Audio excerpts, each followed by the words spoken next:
Tässä hyvä. No, hyvä on. Onkohan tää liian keskellä lattiaa? No, mutta noihan näyttää hienoilta. Kuules tyttö, älä sinä nyt... Siis nyt on hyvä.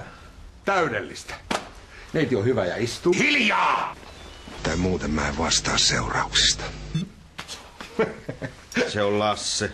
Lasse on syytön. Seppo Tailasmaa. Joo, kyllä tässä kelpaa nyt asiakkaiden kahvitella. No niinpä. Onko sit Elsan tyttärestä muuten kuulunut mitään? Yhdet vaan otettiin. Luuletko, että se ehtis vielä perinnönjakoon? Kuules tyttö, älä sinä nyt... Anna tulla vaan, ja mieluummin totuus. Hei, mä ymmärrän kyllä. Ihan totta. Täytyy sen kyllä aika vihane olla, jos 1 000 000 omaisuus ei kelpaa. Tai sitten ihan täys kivisydän. Omasta äidistä välitä tipan tippaa. No mutta se nyt on ainakin varma, että sä oot kohten kaupan ainut pomo. Tyttö, nyt hiljaa. Pomoillessa, kun mulla on noin hyvää työvoimaa. Hei, kiitos vaan turvekylvystä neuvoista. Nyt on piru merrassa. Sievisillä on käynyt varkaita. Missä? Mitä muutahan me tarvittais? Teetä ei ole ainakaan enää montaa pakettia. Muista tuoda sitä vihreätä kanssa. Helvetin sen lempikeksejä!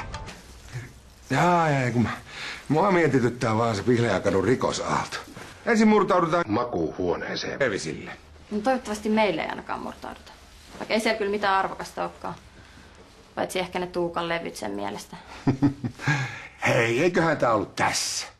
Mun puolesta sä voit vaikka lähteä. Sillalta alas. Mitä saadaanko me asiakkaat jo enää avajaisia? Ei, kun se on se Venla sieltä kahvilasta. Avaa! Terve meno vaan! Tervetuloa uudistettuun Ismon valintaan. Sori, mä en muistanut, että on kiinni. Meillä on damista sokerin loppu. Ei hätää, meiltä löytyy. Pitäähän naapuria auttaa. Hei, mutta lähde sä vaan sinne tukkuun, niin mä voin rahastaa. No, mutta muista lukita ovet. Oppas, tää oli hienon näköistä.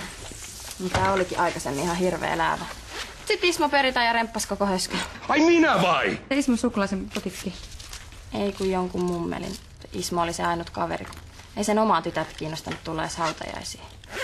Miten joku voi unohtaa äitinsä tolleen? Arvaa!